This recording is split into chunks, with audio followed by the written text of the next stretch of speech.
अस्सलाम वालेकुम नाजरीन, मैं हूं अहमद मंसूर। 11 फरवरी है और मैं आज 3 अहम बड़ी जो खबरें हैं और वाकयात हैं उन पे बात करूंगा। उनमें दो तो मीडिया पे आप देखते हैं कि प्रोपेगेंडा मशीन्स की हम बात करते आए हैं कि सोशल मीडिया और इस तरह की जो सरकारी सरपरस्ती में चलने वाले अदारे हैं उनके पीछे क्या मकासद होते हैं। तो ये प्रोपेगेंडा मशीन्स आलमी हैं और उस पर हम बात करेंगे कि खुद जिन मुल्कों की यह प्रोपेगेंडा मशीन है उन्होंने इसका इतराफ किया है और अब तो उनकी हुकूमत है जिन्होंने किया है। मैं अमेरिका की बात करता हूं, वॉइस ऑफ अमेरिका की और वॉइस ऑफ अमेरिका उर्दू की खास तौर पे। तो इस पे क्या डेवलपमेंट है ये आपसे बात करते हैं। लेकिन इसके साथ साथ एक और जो मामला है पाकिस्तान के अंदर भी, ये माजी में भी होता आया है, अभी भी है, और एक मामला इस्लामाबाद हाई कोर्ट में कि यहाँ जो तज्जिया कार हैं खासतौर पे जो डिफेंस के हैं उनके बारे में था कि पैमरा के जरिए ISPR लिस्ट देता है और ये लिस्ट नहीं आनी चाहिए कि सिर्फ वही डिफेंस तज्जिया कार हैं। इसमें एक रिट पिटीशन भी थी और इस जो ISPR का एक लेटर था उसको इस्लामाबाद हाई कोर्ट के जो जस्टिस हैं बाबर सत्तार उन्होंने मुअत्तल भी कर रखा था।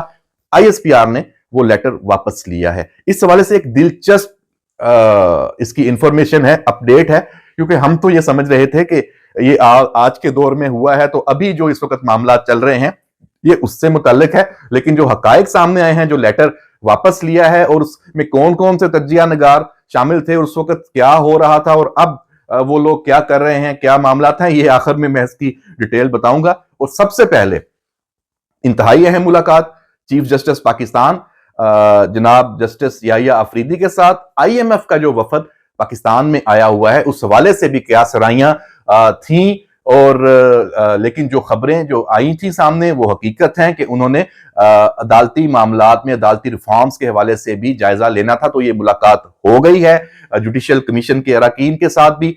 चीफ जस्टिस पाकिस्तान ने इस हवाले से ये मुनासिब समझा कि इसकी जो तफसील है वो मीडिया से खुद मिलके वो बयान करें। ये एक गैर मामूली बात है, लेकिन उनका ये इकदाम फेक न्यूज प्रोपेगेंडा और इस IMF के वफद को लेके एक नया बयानिया जो बनाने की कोशिश हैं उनके लिए जरूर उनकी ये मौत बना है।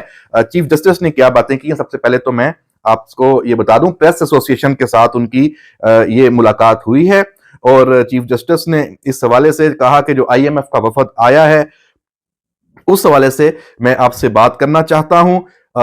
और IMF के वफद में अच्छा चीफ जस्टिस ने जो बानी PTI का खत है उस मामले पे भी सहाफी का सवाल था, उसका भी बड़ा अहम जवाब दिया है, वो भी मैं आपको बताता हूं।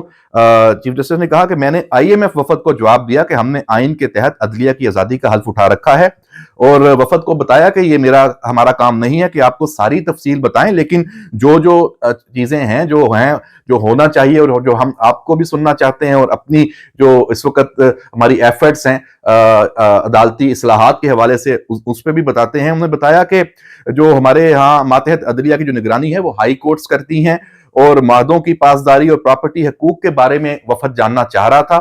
बुनियादी तौर पर नाजरीन ये असल वो बात है जो जिसके लिए IMF वफद हमारी जो अदालती निजाम चीफ जस्टिस से भी मिले और इस मामले में कंसर्न है।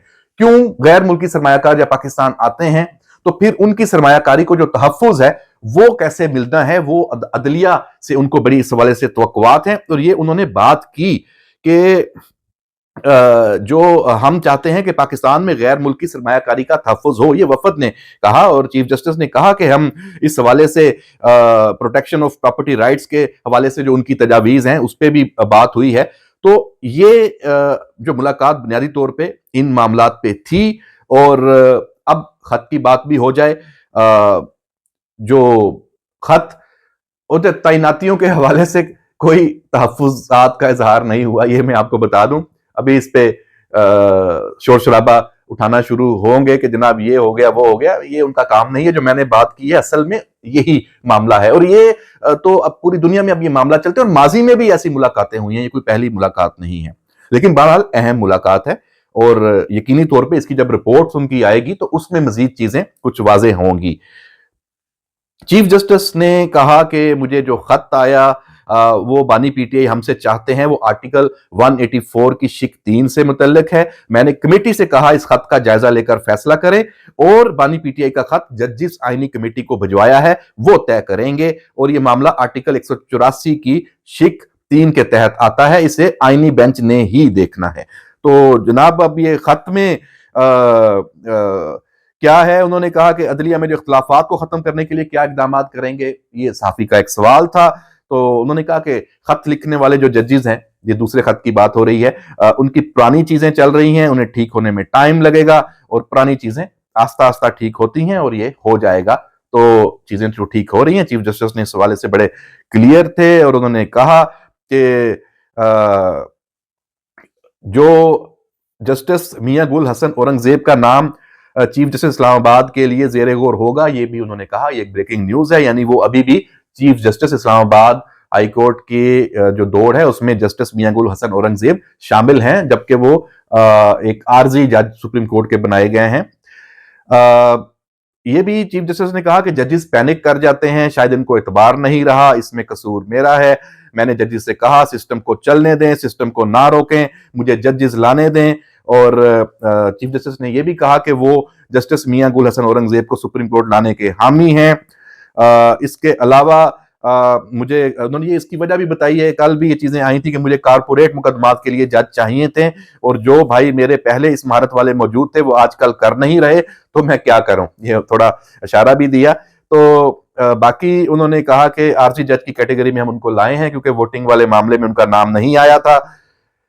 تو جناب چیف جسٹس نے سارے معاملات پہ بات کی ہے. یہ بھی کہا کہ ہمیں جو ساتھی ججز کے خطوط کو سنجیدہ نہیں لینا چاہیے, یہ ان سے سوال پوچھا گیا کیا آپ کو ساتھی ججز کے خطوط کو سنجیدہ نہیں لینا چاہیے. انہوں نے کہا کہ میں نے سینیارٹی پر کل رائے دی کہ ایک مخصوص نام سینیارٹی میں نہیں بنتا, اٹارنی جنرل نے کل میرے موقف کی تائید کی, سسٹم پر یقین رکھنا چاہیے, اور جو لاہور کے ججز کے معاملے پر 2 ججز کے چلے جانے پر بھی ان کے موقف کی ہی پذیرائی ہوئی. یہ جو جسٹس منصور اور جسٹس منیب کی بات ہو رہی ہے. تو جناب یہ معاملہ ہو گیا اہم ملاقات کا حوال, اس کے یقیناً امپیکٹس ہوں گے. اب میں بات کر لوں جو میں نے سب سے شروع میں بات کی کہ وائس آف امریکہ کا جو معاملہ ہے. اب وائس آف امریکہ اور وائس آف امریکہ اردو یہ بہت اہم نام ہے, اور پاکستان سے متعلق بڑی ان کی خبریں بھی چلتی ہیں, سٹوریز بھی آتی ہیں, سکینڈلز بھی یہ دیتے ہیں. تو اب یہ پتہ چل رہا ہے جناب کہ یہ تو کہانی کچھ اور ہے. ایلن مسک نے اس پہ سوال اٹھایا. اب ایلن مسک کون ہے؟ وہ اس وقت آپ کو پتا ہے کہ ٹرمپ ایڈمنسٹریشن کا سب سے با اختیار بندہ ہے, اور اس نے کہا کہ جناب جیسے پہلے یو ایس ایڈ کے حوالے سے بھی بات ہوئی, اور اس نے کہا جی وائس آف امریکہ اور وائس آف امریکہ کے جو باقی ادارے ہیں, جرمنی کی بھی ایک اور اسٹیٹ آن کی اس نے بات کی, یورپ کی, انہوں نے کہا ان سب کو وائس آف یورپ, یہ جو امریکی وہ ہیں ادارے, ان کو بند ہونا چاہیے, یہ پروپیگنڈا مشینز ہیں. اور اس حوالے سے بہت کلیئر ہیڈڈ وہ نظر آئے, ایک نئی بحث شروع ہو گئی. اب ایک سوال کہ یہ ان کے مقاصد کیا تھے وائس آف امریکہ کے بنانے کے, وائس آف اردو کے کئی دہائیوں پہلے سے یہ معاملات چل رہے تھے, اور اس میں دیکھیں کہ یہ جو چیزیں چلتی آ رہی ہیں اس کے بعد اب یہ پروپیگنڈا مشین انہیں ختم کرنا چاہیے. یہ سرکاری جو ادارے ہیں ان کا آزاد صحافت کے حوالے سے کوئی رول ہے یا کوئی خاص بیانیہ بناتے ہیں, اور جب وہ سپر طاقت بھی ہوں تو اب اس کے بعد جتنی بھی ان کی سٹوریز ہیں وائس آف امریکہ کی اور پاکستان کے حوالے سے دیکھیں اردو کی, تو وہ تو ساری اب ہو گیا کہ یہ تو پیچھے کچھ اور مقاصد ہیں ان کے. تو اب کیا ان کو اس طرح کام کرنے کی اجازت رہنی چاہیے پاکستان کے اندر, یہ اب ایک بڑا سوالیہ نشان ہے.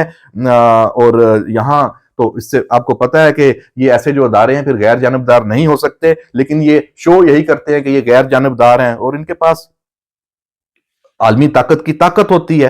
تو اس لیے یہ معاملہ بڑا اہم سامنے آیا ہے, اور ایلن مسک نے جو یہ حقیقت کھول کے رکھی ہے کہ اس کے بعد یہ ان کی ساری سٹوریز وائس آف امریکہ کی یہ مشکوک ہو گئی ہیں. اب پاکستان کو اس حوالے سے اس بیان کو जवाब बना के पाकिस्तानी हुकूमत को, पाकिस्तान की वजारत इत्तलात को, वॉइस ऑफ अमेरिका उर्दू और की खास तौर पे जो सरगर्मियां हैं, रिपोर्टिंग है, उनके जो लोग हैं, उस पर और ज्यादा गहरी नजर रखनी होगी और इस हवाले से उनके साथ बैठ के बात भी करनी होगी कि आप बराए मेहरबानी जो कुछ कर रहे हैं, अब तो आप एक्सपोज हो गए हैं, अब ये नहीं चलेगा। तो देखते हैं कि हुकूमत इस हवाले से क्या इकदामात उठाती है। ये पाकिस्तान में बहुत ही अहम मामला है। यहाँ पे जो रियासत मुखालिफ आवाजें हैं जिनको हवा दी जाती है, और खास तौर पे आजादी इजहार के नाम पे जो दहशतगर्द तंजीमें हैं, जो मुल्क दुश्मन हैं, उनको ग्लैमराइज किया जाता है, बयानिया बनाया जाता है, जो नौजवानों की जहन साजी की जाती है, मखसूस कौमियतों की जो अवाम हैं, लोग हैं, उनकी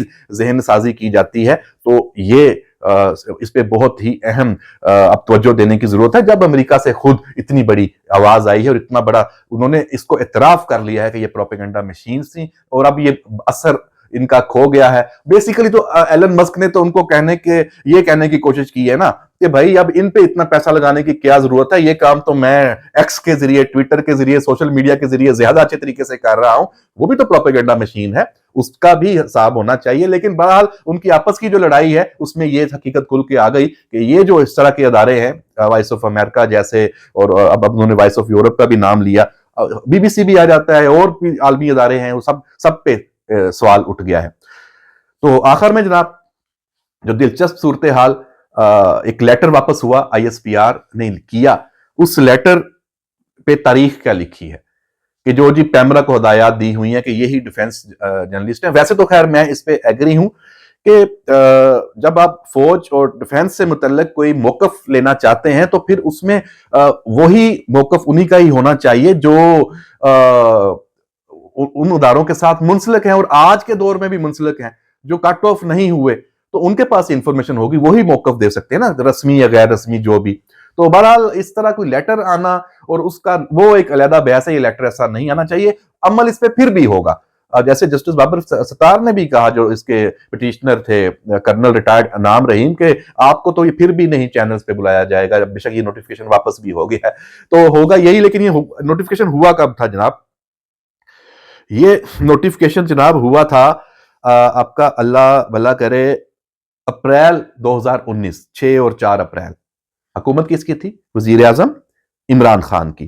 तो उस वक्त कौन कौन सी शख्सियात जो इन चैनल्स पे आके बैठती थी, वो कौन कौन थे जी?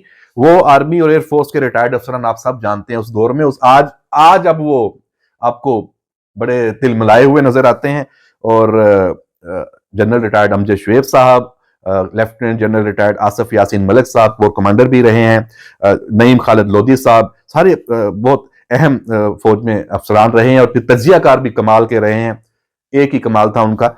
शहजाद चौधरी साहब, शाहद लतीफ साहब, इमरान खान को कौम का मसीहा बनाकर इन्होंने पेश किया, ये इनकी ड्यूटी थी। और अब भी चूंकि अब इनकी वो सारी गेम, पूरा प्लान, पूरा बयानिया हो चुका है, तो अब ये नाराज होते हैं।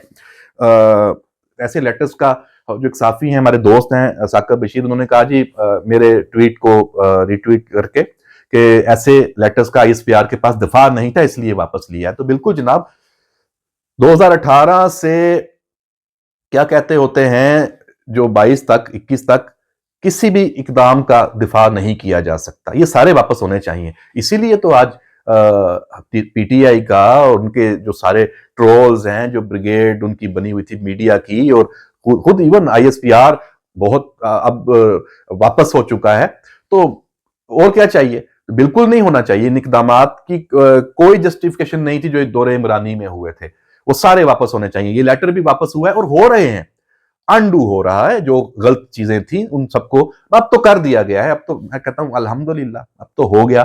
तो जनाब बड़ी ये दिलचस्प कहानी कि ये टारगेट आज की दौर में उसको करने की कोशिश की गई थी, पकड़े खुद गए, पुराना मामला पुराना ही निकला। तो जनाब देखें उस दौर में क्या क्या कुछ होता आया, तो पाकिस्तान ने भुगता है, अभी भी भुगत रहा है, लेकिन अब चीजें सही ट्रैक पे चलना शुरू हो गई हैं। उम्मीद करनी चाहिए, दुआ करनी चाहिए कि ये ट्रैक दुरुस्त ही रहे, फिर डी ट्रैक हम ना हो।